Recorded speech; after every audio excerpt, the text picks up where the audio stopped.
तर राज्य मंत्रिमंडळाच्या आजच्या बैठकीत शेतकऱ्यांच्या मदतीबाबत आढावा घेतला गेल्याची माहिती मुख्यमंत्री देवेंद्र फडणवीस यांनी यावेळी दिलेली आहे। तर शेतकऱ्यांच्या मदतीसाठी 11,000 कोटींचा अतिरिक्त निधी मंजूर केला असून मदतीसाठी निधीची कुठलीही कमतरता नसल्याचं स्पष्टीकरण मुख्यमंत्र्यांनी दिलं।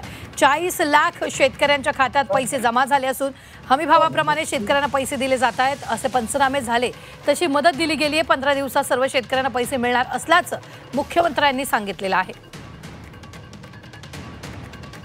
8,000 कोटी रुपये हे रिलीज झालेले आहेत। जवळपास 40 लाख शेतकऱ्यांच्या खात्यांमध्ये पैसे पोचलेले आहेत।